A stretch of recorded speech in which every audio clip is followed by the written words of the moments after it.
யாரு அது?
ரிக்கி, ராகுல்.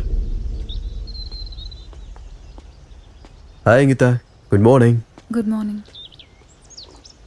அப்புறம் நேற்று அமிச்ச மீன் சாப்பாடு சூப்பராக இருந்தது. யாராவது என்ன சிட்டியில் ட்ராப் பண்ணுறீங்களா? அங்கேருந்து நீ எப்படி ஏர்போர்ட்டுக்கு போவேன்? கேபில் போயிடுவேன். ரிக்கி, அங்கீதா கொஞ்சம் ட்ராப் பண்ணிட்டு வந்துடு. ராகுல், எனக்கு இங்கே கொஞ்சம் வேலை இருக்கு. நீயே போய் ட்ராப் பண்ணிட்டு வந்துடுற. நீயே போயிட்டு வந்துடுற. எனக்கு கொஞ்சம் வேலை இருக்கு, என்னால் முடியாது. போய் ட்ராப் பண்ணுன்றல, நீ போய் ட்ராப் பண்ண. யாராவது ஒருத்தர் ட்ராப் பண்ண வாங்க, இல்லாட்டி நானே போய்க்கிறேன்.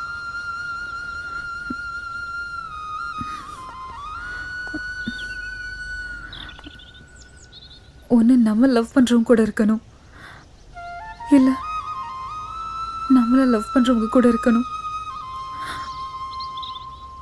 கடைசி வரைக்கும் கிளாரிட்டியே கிடைக்கல.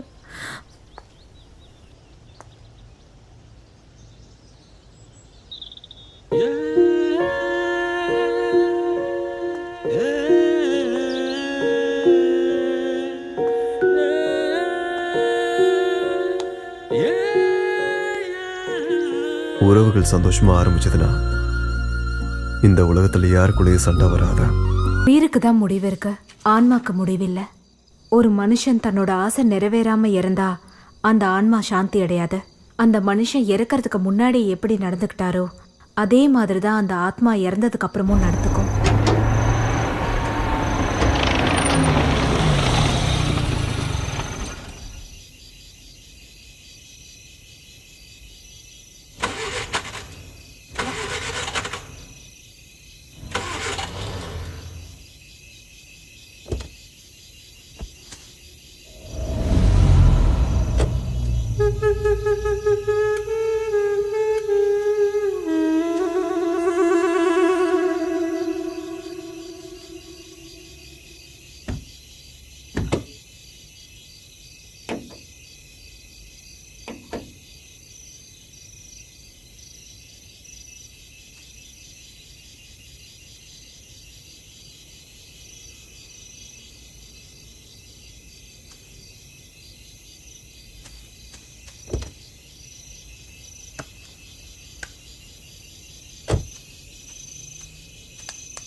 அதோட அந்த நபர் இறந்த இடத்துல அந்த ஆன்மாவோட சக்தி நம்ம எதிர்பார்க்காத அளவுக்கு ரொம்ப பலத்தோட இருக்கும்.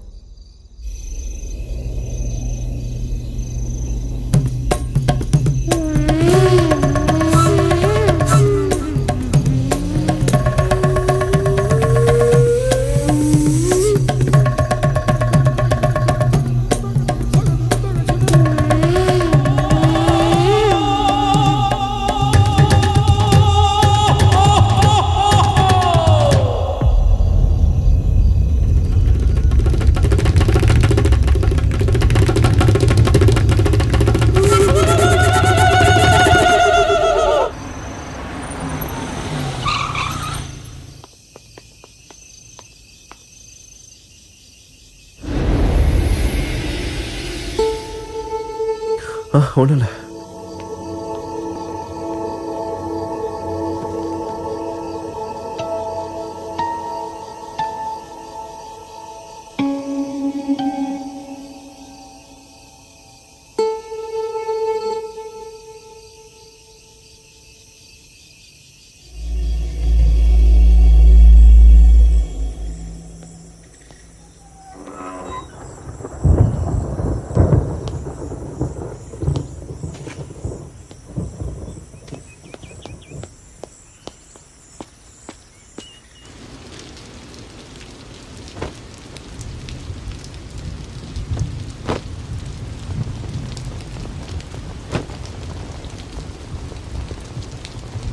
Excuse me.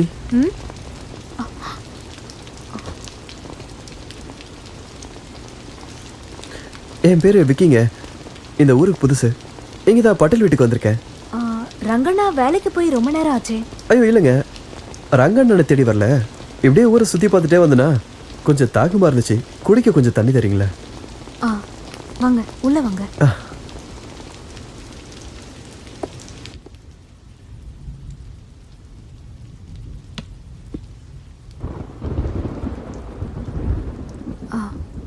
இந்தாங்க. தேங்க்யூ.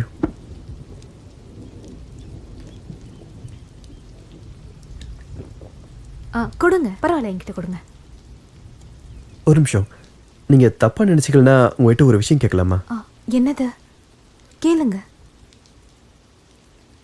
அது என்னன்னா, ஆக்சுவலி நாங்கள் இந்த ஊருக்கு எதுக்கு வந்திருக்கோன்னா, இந்த ஊரோட அருமைகள் பற்றியும் இதோட கல்ச்சர் பற்றியும் ரிசர்ச் பண்ணுறதுக்கு. எனக்கு இப்போ தான் ஒரு விஷயம் தெரிஞ்சது. உங்கள் புருஷனோட ஆத்மா இந்த ஊரை சுற்றி வந்துக்கிட்டு இருக்குன்னு இந்த ஊர் மக்கள்லாம் பேசிகிட்டு இருக்காங்க.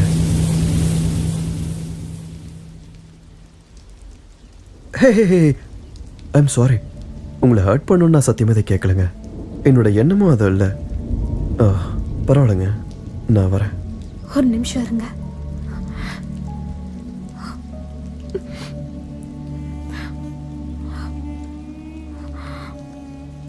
சொல்லக்கூடாதுன்னா ஒன்றும் இல்லை, கஷ்டமா இருக்கு, இருந்தாலும் சொல்றேன்.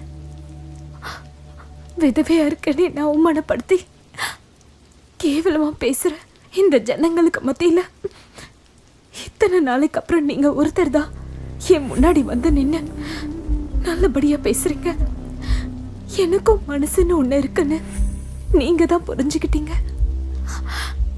நான் சொல்ற விஷயம் உங்களுக்கு உபயோகமா இருக்கும்னா கண்டிப்பா சொல்றேன்.